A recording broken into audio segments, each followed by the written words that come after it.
and I don't know necessarily that they're the smartest people on earth that you want to be given the wrong impression to. So I just, there's not all of them, obviously, but a lot of them, I think, are swayed by that image of super tough guy, NFL player. I'm going to coach these kids to be tough like that. You know, there's going to be some fifth grade Pee Wee football kid who gets ear holed this next Saturday, bleed from the ear, and the coach just puts him right back out there. And the kid probably thinks it's fine too. He's like, hey, my hero is Jeremy Maclin. He did it. I can do it too. Right. The kid's bleeding from the ear. He gets out there. He's all wobbly because he's got no inner ear balance because he's got a burst eardrum, but whatever. It'll be okay. It'll be okay. It just rubbed me the wrong way. And it could be that he really is fine, but just the optics of it did not look good. Yeah, no, I agree. A lot of it has to do with appearances, and I don't know that necessarily any explanation has been given that made that appearance seem legit to most people with common sense. Too legit to quit. Speaking of common sense, yeah. Russell Wilson is not black enough. Did you hear that? Okay, someone had the nerve to report that, which is just stupid. Why would what good does it do society to share that little It gets quote clicks. It gets clicks. from the locker room? Claire. It's so bad. So bad. And then secondly, well, of course, since it's reported, I have to be like a little bit outraged about it because that's just how I am. Who is someone to judge someone else's whatever? I mean, can we just not let people be who they are and be secure with ourselves enough that we just accept them for who they are? Black enough, white enough, purple enough, whatever. Exactly. And, you know, if it was Percy Harvin who Right. had a problem with Russell Wilson in this fashion, who cares? Russell Wilson is a child of an interracial marriage. He does, from what it seems, have a lot of white friends and was married to a white woman. So who cares if this doesn't make him black enough for your taste or for Percy or whoever who's hiding behind these anonymous quotes? Just let him be who he is. I'm 100% for letting people be who they are, but then those are the people on earth, the people who won't let that be. Those are the people who still have a problem with gay people playing a sport or with, I don't know, people from different countries being married or whatever. You know what I mean? There are people who have a problem with what other people do because they're so insecure about what they do. Is this because your parents shot down your arranged marriage to a gentleman from Sri Lanka? Well, no, because I don't know anybody from Sri Lanka, but I'm sure it's nice there. I mean, if someone wants to talk to me. I hear it's hot and humid, so you would hate it. Oh, I don't mind hot and humid. I like hot and humid. Humid's good. Also, just going back to Russell Wilson, how come there isn't anyone saying that, like Ryan Mallett, who is a little wannabe Eminem, how come they're not saying he's not white enough? Because apparently it doesn't matter to those people. I don't know. It matters. Some of this matters to some people, and the rest of it doesn't matter to anybody. And it's just stupid that it matters at all. Ryan Mallett, you learned under Brady. Where's your Ugg boots, son? Oh. That's my definition of white, by the way. Oh, okay. How many Uggs you have? Yep. Oh. 6 pairs at least, including the sandals. Oh, you had the sandals too? It's bad that I know that Uggs actually has sandals. Also bad is that we need to take a break. Claire needs to get her second smoke break in. And I need to look up some Ugg sandals on the interwebs and order. We'll BRB, Claire versus Carlson show.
And coming back from break, it's halftime, America. And apparently Claire's car, talking about this off air, she does not have hubcaps. She's got like 20-inch rims on that, son. You don't even know. You don't even know what a badass I am. All right, so you got 22s on your feet, which is what the kids call rims on the tires, right? And I'm trying to think. Don't tell me what kind of car you have. It's a Subaru?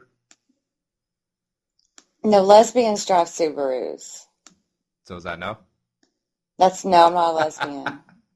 I mean, I would be if I liked girls, and I'm okay with that. Not that there's anything wrong with that. The Claire-vs-Carlson show does not denounce... I wish sometimes I was a lesbian, Wow. Because it just seems like it would be better. We just get each other better, Oh, so you think it's a choice? Mysteriousness. No, I'm saying it's not a choice because I don't. If it was a choice, I would just probably like chicks because I think that chicks are easier. But men are kind of. It's not a choice. It's not a choice because obviously I like dudes and dudes are a pain in my ass. And why would someone choose to like dudes? I don't know. You're hairy and you fart and stuff. Oh, yeah. I forgot all about our fart conversation from 2 weeks ago because you ain't down with that. Ain't nobody got time for that. Homie, don't play. Well, I prefer not farting. That's a preference. That's all. Smooth segue from Claire potentially choosing to be a lesbian, even though you can't do that. You are who you are. I'm saying this you entire can't segment choose. after we talk about tolerance and accepting people for who they are. Claire, come on. I am being tolerant. I'm saying I like lesbians so much. I would like to be You're one. backpedaling Andy. better than Donta Robinson ever did. But you can't choose, and so I am who I am, and that is a straight white woman. That's almost like straight cash on me. That's kind of funny. There you go. All right, so I got to mark that. That's definitely becoming the sound drop for the show. Segment 3, fantasy, bitching, whining, and complaining, even though I got nothing to complain about this week. It was a good week. Claire, how'd your 17 teams do? Well, I still have some time to go in some of these leagues. You got the Monday night games. I do. I have a lot of Cowboys in my leagues this year. So for what that's worth. Oh, so your loyalty only goes up to fantasy football. Well, I tried. Last year was my first year to ever have a Cowboy, and I had Des Bryant, and he did me pretty well. So I decided to give it a go this year. You did you pretty well as a straight white woman. Well, I wasn't going to go there, but since you laid it all out on the line. But this year I had the opportunity to get DeMarco in a couple of leagues, and he was just right there, and why not? So I took him, and then who else do I have? Let me see. DeMarco's a great value pick because he was probably going like 8th or 9th in most leagues. Yep, and I was picking in the middle in most leagues. Yep. And people shied away because Dallas never ran the ball like they did. And they don't commit. They don't commit to the run, and they have committed this year, and so. Let me see. That league I'm supposed to win, so that's good. I think I'm about to go, I think in every league I'm over 500, but except one league I'm going to be 500. Oh, look at you go. Look at me. Yeah. So I do all right. All right, so I do pretty well. So my team, the important team. Okay, your team. We got up to 4-4 after a 2-4 start. Come on, baby. And it was a complete... just cycling and churning through of the roster because I only have 2 guys left on my team that I actually drafted. Mm-hmm. And this is because you trade all. And this is a 3-keeper league, so it's actually trading and free agent pickups because I hate. Maybe I'm just really crappy at drafting. Maybe, or maybe you have ADD. Yeah, that could be it too. But free agent pickups, McKinnon, Ronnie Hillman, they had decent days, even though McKinnon still hasn't gotten in the end zone because Norv Turner hates him. Mo Sanu had a good day. Ryan Tannehill, like I said, instead of Roethlisberger. Sad day. And then the Minnesota Vikings defense, hello, with the strip fumble. They got touchdown return in OT. They got me 17 points in one league. Oh, look at you go. And I was fortunate I was up against a guy who had Cam Newton and didn't do anything. Michael Floyd got a goose egg.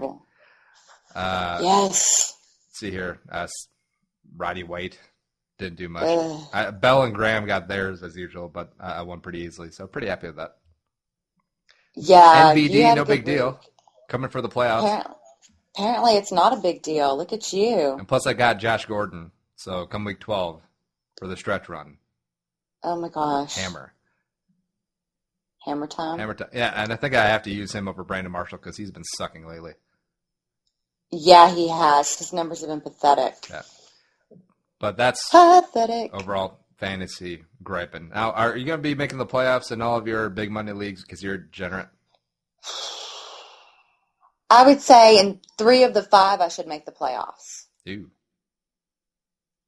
Yeah. Is that good? What's that? Is that good? Well, I don't think it's bad. Yeah, probably not. Now, Nick and I were debating this on the show last week since you were absent, since you were truant.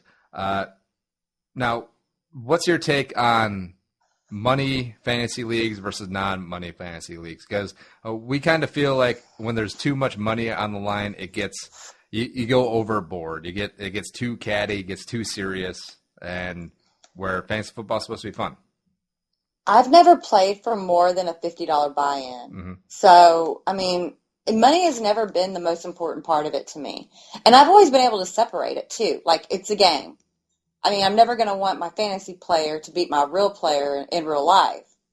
So, I don't know. It's all perspective, and I have fun in free leagues. I actually only in one cash league this year, and it's a $25 one. Ooh, the rest are all free. That is crazy.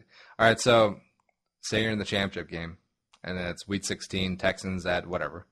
And the other guy's got Arian Foster, Andre Johnson, J.J. Watt as IDP. You're like, bring on the shellacking.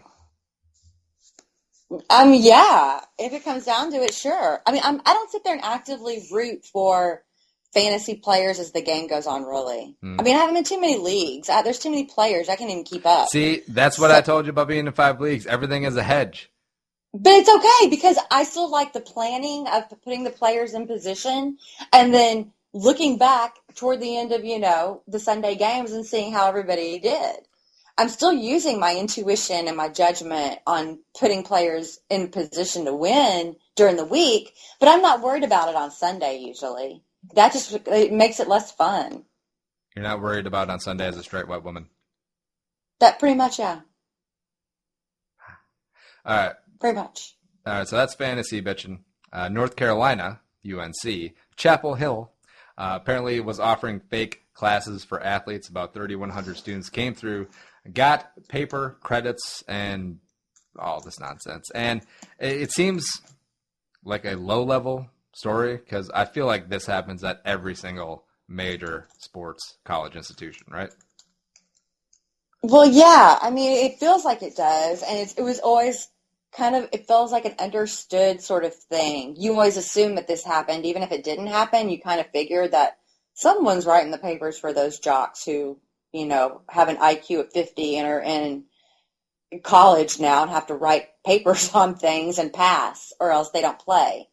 Not every player is highly intelligent, and I'm sure that several very talented players wouldn't be playing if they were doing everything on their own. I hate to have that negative view of society, but it just feels realistic, So I've always assumed that this sort of thing went on.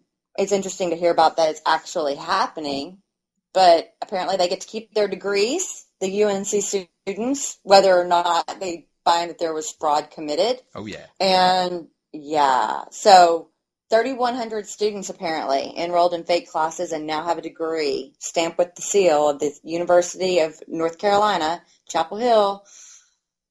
Get to keep them. Woohoo!